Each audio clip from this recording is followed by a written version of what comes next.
कि आप सब बड़ा कठिन परिश्रम करके लगातार यहाँ से कवरेज करते हैं और मैं जानता हूँ कई बार अनेक चुनौतियाँ परेशानियों का सामना भी आप सबको करना पड़ता है, लेकिन उसके बावजूद भी लाखों लाख लोगों तक यहाँ सदन की बात, यहाँ के जनप्रतिनिधियों की बात पहुँचाने का काम करते हैं। तो आज 2026-27 का आय व्यय यहाँ पर बजट प्रस्तुत हुआ है।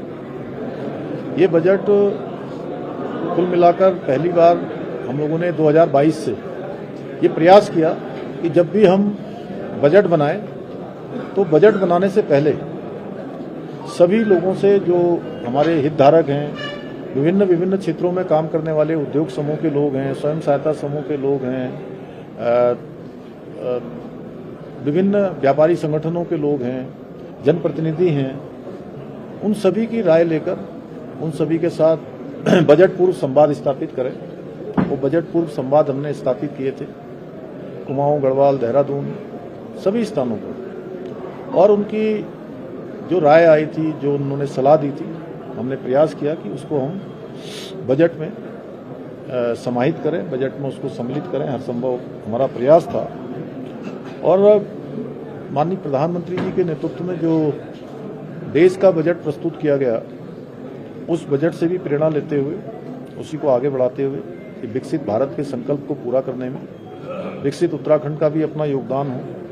और ये जो बजट है, ये केवल एक आंकड़ों का या लेखा जोखा नहीं है, ये हमारे भविष्य का रोड मैप है। भविष्य में हम किस प्रकार से काम करने वाले हैं, किस दिशा में काम करने वाले हैं, किस प्रकार का उत्तराखंड हम बनाने वाले हैं, हम अपने महिलाओं के लिए इस बजट में किस प्रकार से उनको और आगे बढ़ाने के लिए और उनका प्रोत्साहन करने के लिए, सहायता करने के लिए जो प्रावधान हम कर सकते हैं, प्रावधान हमने इस बजट में किए हैं। नौजवान युवाओं को कौशल विकास से जोड़ते हुए अनेक गतिविधियां उनकी संचालित हो, शिक्षा भी हो उनका कौशल भी हो, और हर दृष्टि से वो रोजगार के क्षेत्र में भी आगे बढ़े और रोजगार केवल पाने वाले नहीं, रोजगार खोजने वाले नहीं, बल्कि आने वाले समय में वो रोजगार देने वाले बने। इस दृष्टि से भी इस बजट में प्रावधान है। साथ ही हमारे अन्नदाता, जो विकसित भारत के संकल्प में जिनका बहुत बड़ा योगदान होने वाला है, उस दृष्टि से भी, उसमें भी अन्नदाताओं के लिए विशेष रूप से इस बजट में हर दृष्टि से प्रावधान है और एक अच्छी राशि इसमें जो है नियत की गई है। इसी प्रकार गरीबों के लिए, समाज के जो अंतिम छोर में रहने वाले लोग हैं, उन सभी को इस बजट से मदद मिले, उनको सहायता मिले, विकास आगे बढ़े, उस दृष्टि से प्रयास किया गया है।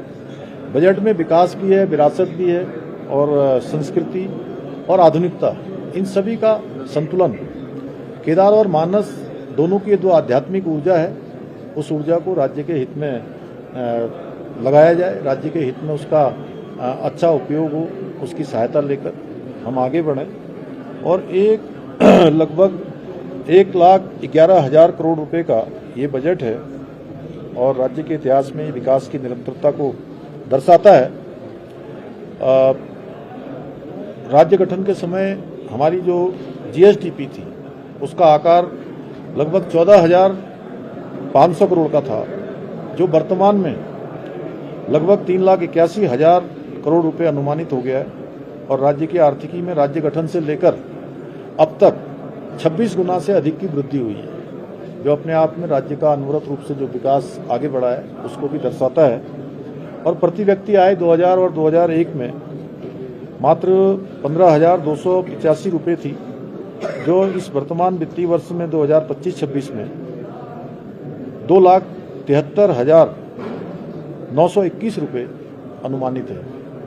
इसी प्रकार पिछले वर्ष की तुलना में हमारी वास्तविक विकास दर 7.23% यानी 7.23% अनुमानित है, जो भारत की आर्थिक विकास दर है उसके आसपास है।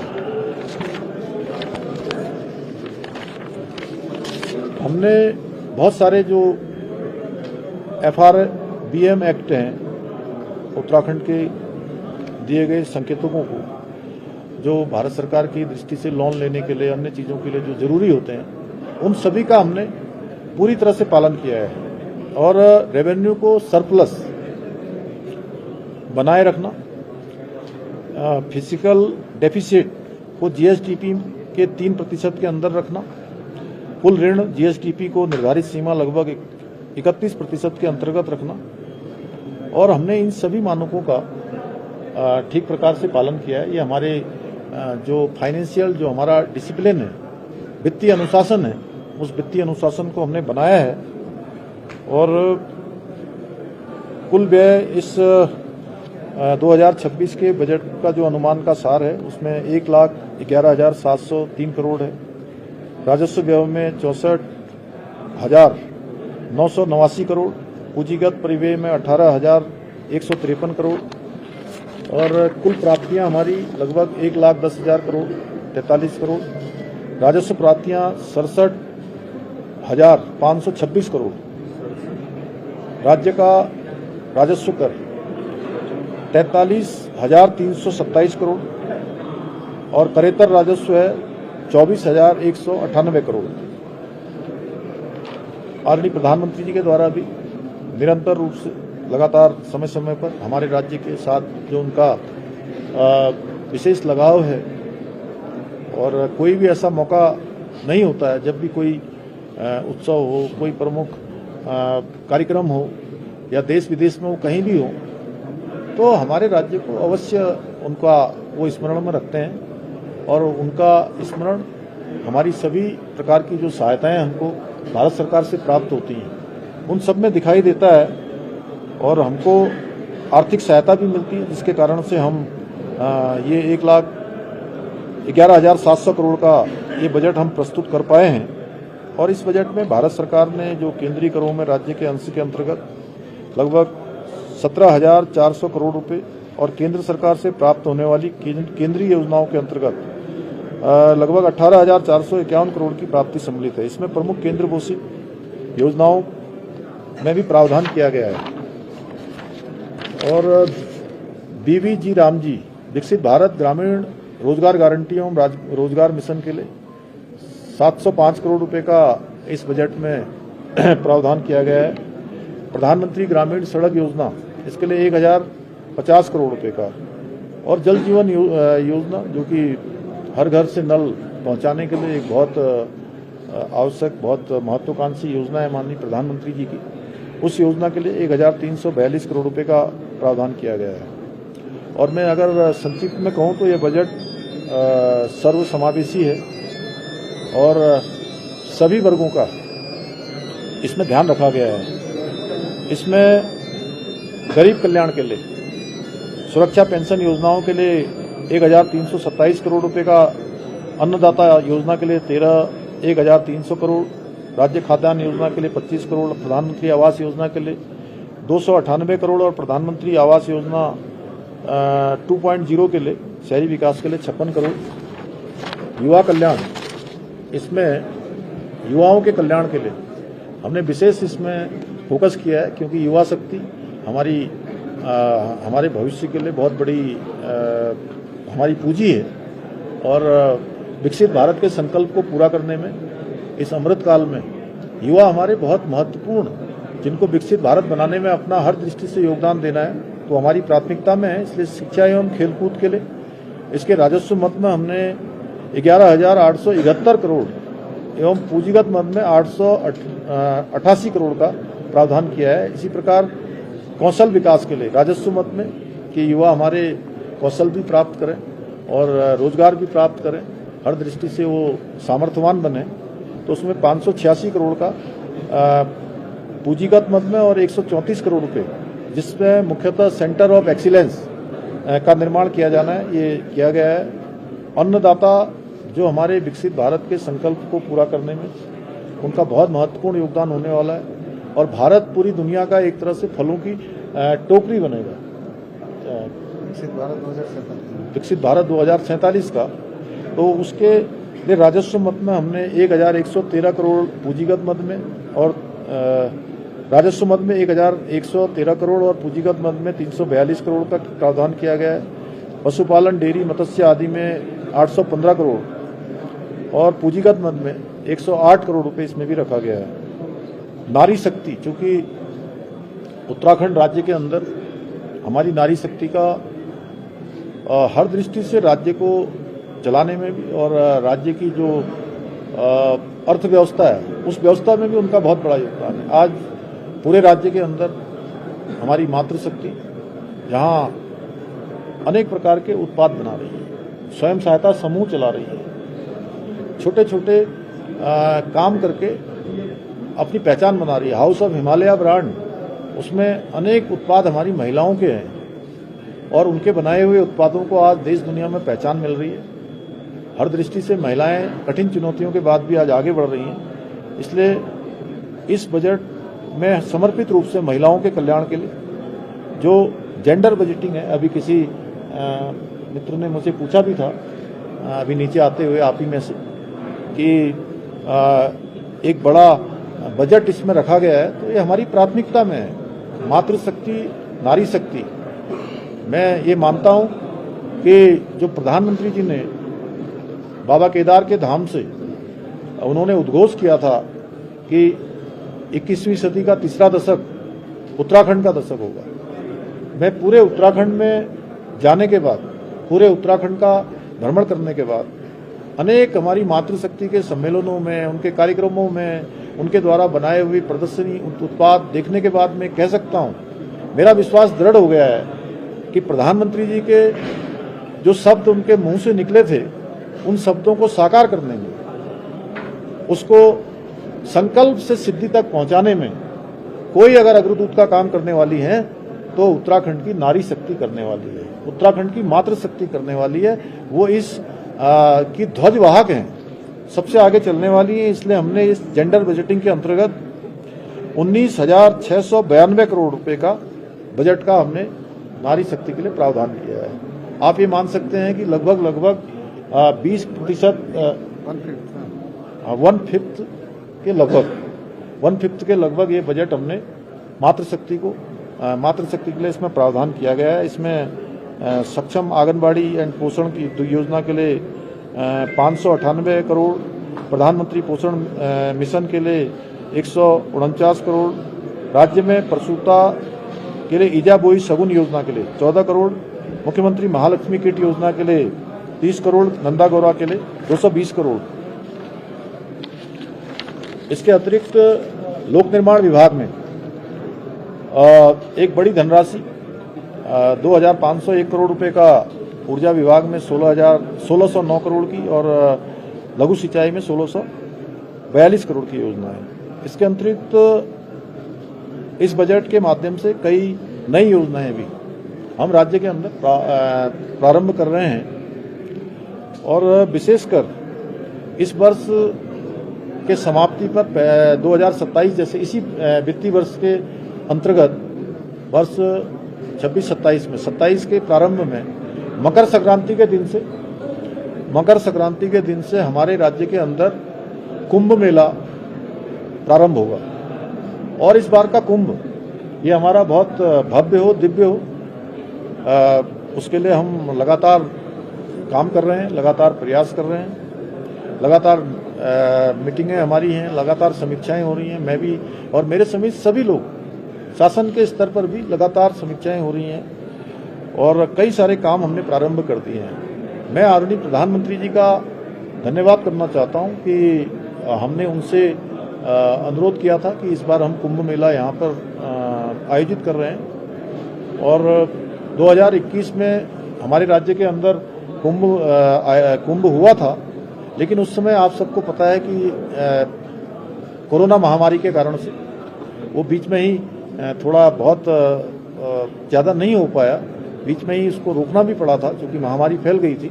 इसलिए इस बार कुंभ में बड़ी संख्या देश दुनिया के लोगों की आने वाली है, तो प्रधानमंत्री जी ने हमको तत्काल सहायता के रूप में 500 करोड़ रुपए की धनराशि भारत सरकार ने हमको दी है, जिससे हम अपने अवस्थापना के कार्य तैयारियों के काम आगे बढ़ा रहे हैं तेजी से।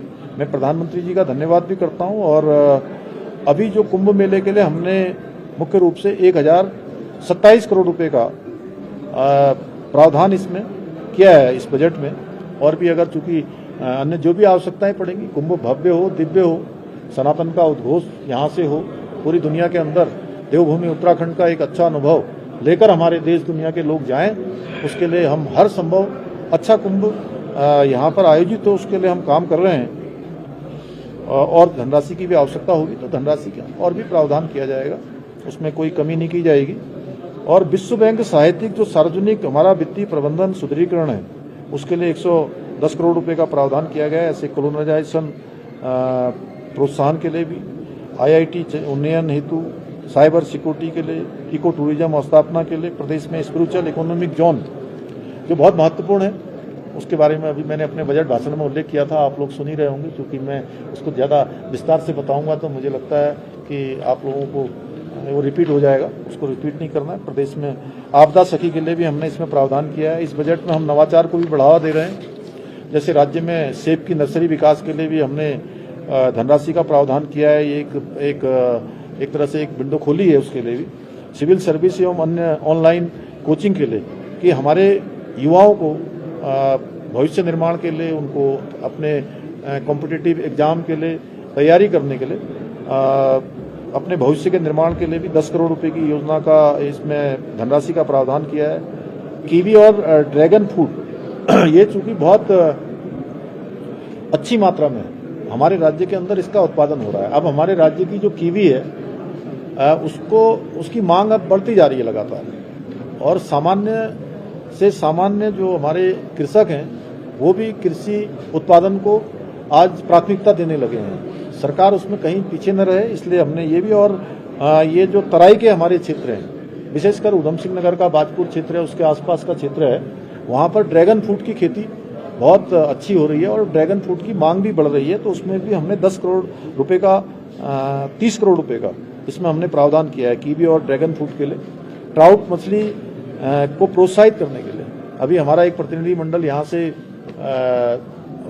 इधर UAE के देशों में गया था, तो वहाँ हमारी अच्छी बातचीत वहाँ पर हुई है उस प्रतिनिधि मंडल की। हमारे मंत्री सौरभ बहुगुणा जी गए थे उसमें, तो उसको प्रोत्साहित करने के लिए 40 करोड़ रुपए की धनराशि का हमने प्रावधान किया है। और महक क्रांति हमने शुरू की है।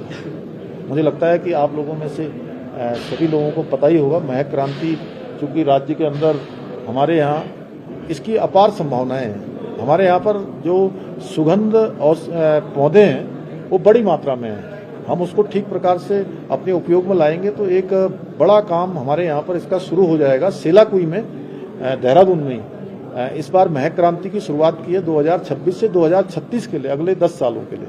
अभी हम साल भर में लगभग 100 करोड़ रुपए का कारोबार करते हैं। हमारा उस जो विदाउट केमिकल कई सारे हमारे वो बनते हैं, सेंट बनते हैं। तो आने वाले सालों में वो हमारा जो टर्नओवर है वो 1000 करोड़ रुपए को पार करे। तो उसके लिए महक क्रांति की यहाँ पर शुरुआत हुई है, उसके लिए भी 10 करोड़ रुपए का प्रावधान किया गया है।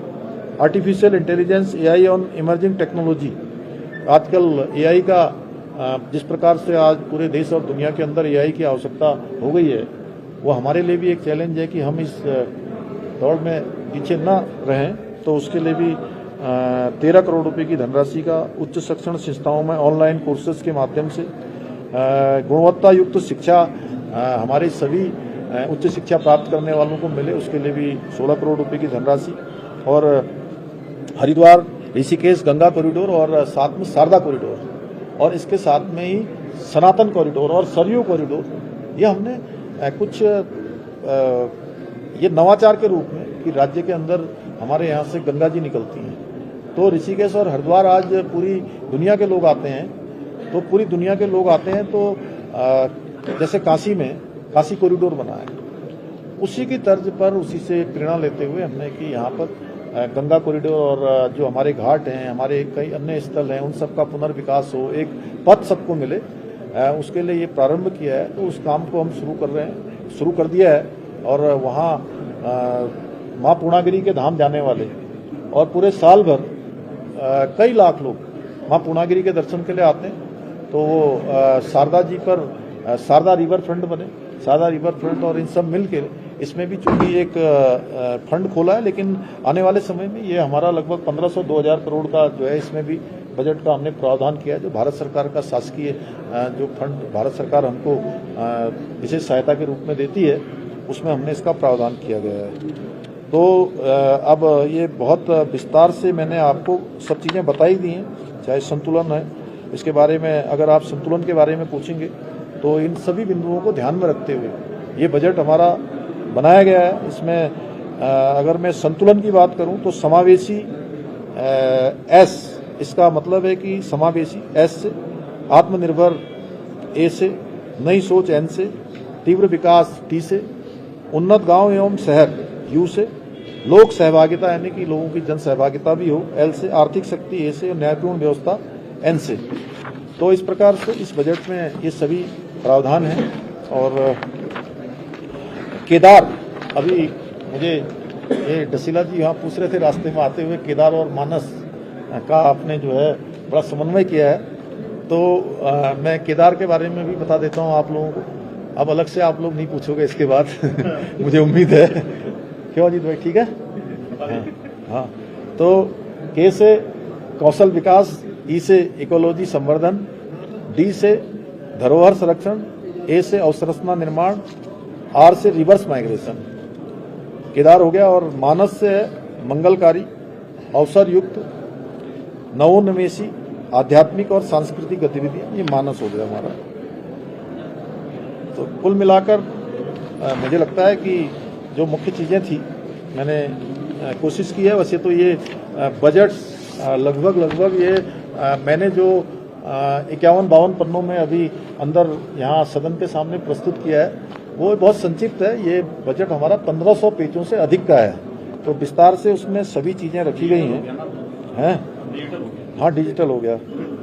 तो प्रधानमंत्री श्री नरेंद्र मोदी जी के जो विजन है हमारे राज्य के, उस बजट को भी धरातल पर ये बजट उतारता है। डबल इंजन सरकार के कारण जो राष्ट्रीय परियोजनाएं तेजी से आगे बढ़ रही हैं, उसका भी इसमें प्रावधान किया गया है।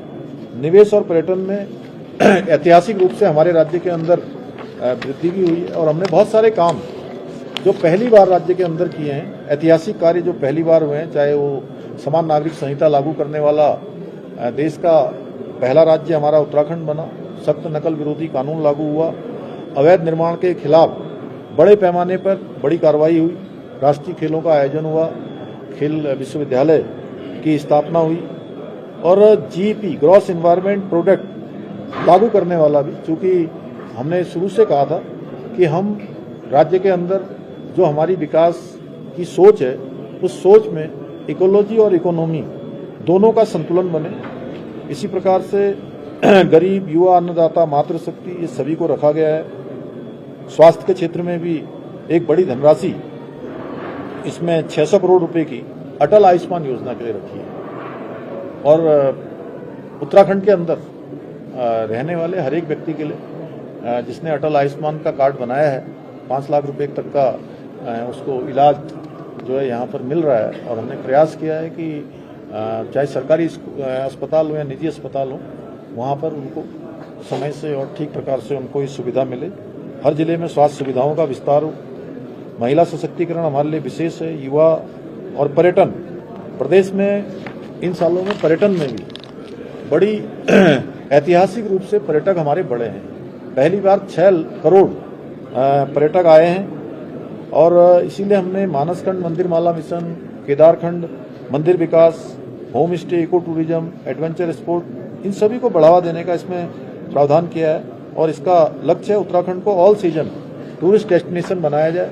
कृषि और बागवानी के क्षेत्र में बहुत संभावनाएं हमारे राज्य के अंदर हैं। उद्योग और स्टार्टअप के क्षेत्र में भी बड़ी संख्या बढ़ी है। जहां 700 हमारे स्टार्टअप होते थे, वो बढ़कर आज हमारे 1700 से भी ज़्यादा हो गए हैं। 1000 स्टार्टअप एकदम से बढ़े हैं। इसी प्रकार एमएसएमई में छोटे उद्योग हमारे कई हजारों की संख्या में आगे बढ़े। और पर्यटन हमारा एक पर्यटक प्रदेश है, पर्यटन हमारा मुख्य आधार है। और इसलिए हमने इनमें कृषि, बागवानी, उद्योग, स्टार्टअप, पर्यटन तीनों पर विशेष ध्यान दिया है। और पर्यटन इस पे पीएमजीएसवाई, चूँकि ग्रामीण सड़क योजनाएं गांव-गांव तक पहुँचे, घर-घर तक पहुँचे, इसका भी प्रावधान करके 1050 करोड़ रुपए का इसमें पहले से ही है।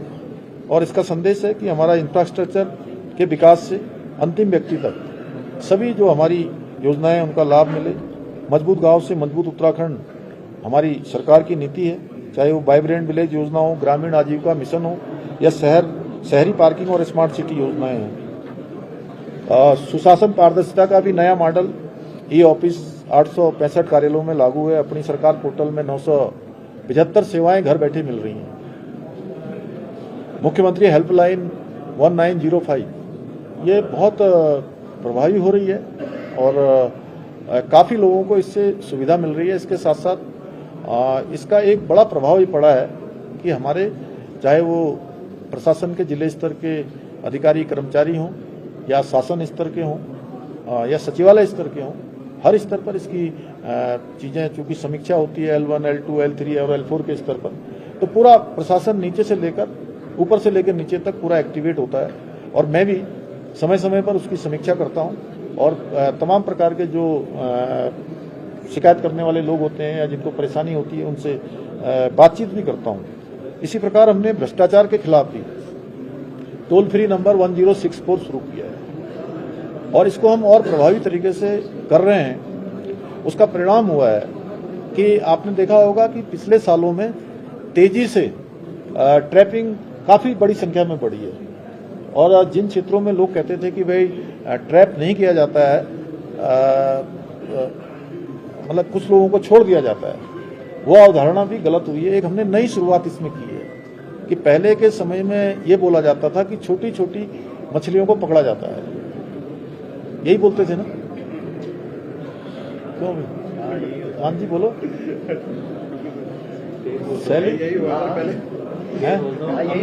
बड़ी मछलियां बच जाती हैं, छोटी फंस जाती हैं। मगरमच्छ कह दो। अब देखिए जो भी अपने कर्तव्यों के निर्वहन में लापरवाही करेगा, कोई गड़बड़ी करेगा, अनियमितता करेगा, उसके खिलाफ कार्रवाई होगी।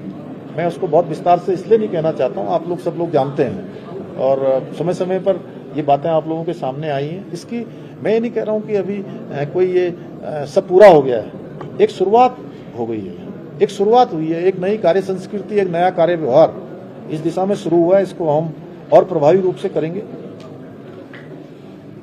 रोजगार और उद्यमिता को भी नई गति मिलेगी। इससे नई योजनाएं, मुख्यमंत्री युवा भविष्य निर्माण योजना है, मुख्यमंत्री जनजातीय रोजगार उत्कर्ष योजना है, मुख्यमंत्री स्वावलंबी बंदी कौशल विकास योजना है और इन सभी योजनाओं का लक्ष्य है कि आज हमारे राज्य के अंदर रिवर्स माइग्रेशन बढ़ा है।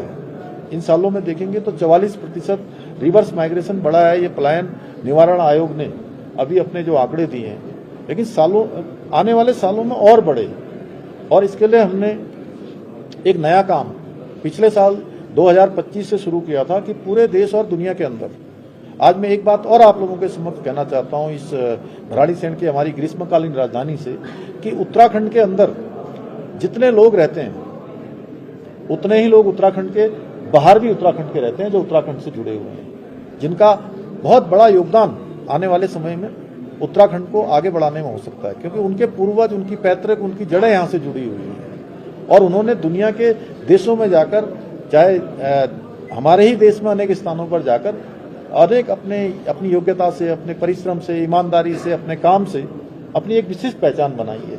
और हम उन सभी को वापस उत्तराखंड बुलाने के लिए हमने यहाँ पर प्रवासी सम्मेलन आयोजित किया था। बड़ी संख्या में पिछले वर्ष भी लगभग 1000 के लगभग प्रवासी उसमें भाग लिया था। इस वर्ष भी बड़ी संख्या में आए थे। आने वाले सालों में ये एक काम शुरू हो गया, ये काम निरंतर चलता रहेगा और वो सब लोग अपने गांव से जुड़ रहे हैं, धीरे धीरे आ रहे हैं, क्योंकि राज्य के अंदर अपार संभावनाएं हैं। जब उनके पूर्वज यहाँ से गए होंगे या वो गए होंगे तो उस समय रोजगार की दृष्टि से बहुत सारी चीजें नहीं थी, बहुत सारी सुविधाएं नहीं थी, लेकिन आज सारी चीजें हो रही हैं। तो हम उन सबको भी बुला रहे हैं, ये नवाचार भी हम कर रहे हैं। ये हमारा इसमें पलायन को रोकना प्रमुख रूप से हमारा एक वो है। तो मुझे लगता है कि बोलते रहेंगे तो बोलते ही रह जाएंगे, लेकिन आप लोग भी सोच रहे होंगे कि अच्छी प्रेस हो गई अब हैं, तो इसलिए जो है इसलिए बस मैं यही कहूंगा कि यह बजट केवल आंकड़ों का नहीं है, उत्तराखंड के भविष्य का रोड मैप है। आप सब लोग यहाँ आए, आप सब लोगों ने जो है इतनी बातें पहुंचाई और आप सबके माध्यम से मैं उत्तराखंड की जनता का भी बहुत धन्यवाद करना चाहता हूँ। यहाँ के हमने सभी वर्गों को उनका उनको सहायता मिले, उनको आगे बढ़ने का अवसर मिले। और हमारे आंदोलनकारियों को भी मैं नमन करता हूं, देश के लिए जिन्होंने देश की सीमाओं पर बलिदान दिया है, उन सबको भी मैं नमन करता हूं। यहाँ के हमारे सभी देवी देवताओं को, भगवान बद्री विशाल को प्रणाम करता हूं, बाबा केदार को प्रणाम करता हूं, सभी को प्रणाम करते हुए आप सबका धन्यवाद करता हूं और अपनी बात अब समाप्त करता हूं। धन्यवाद।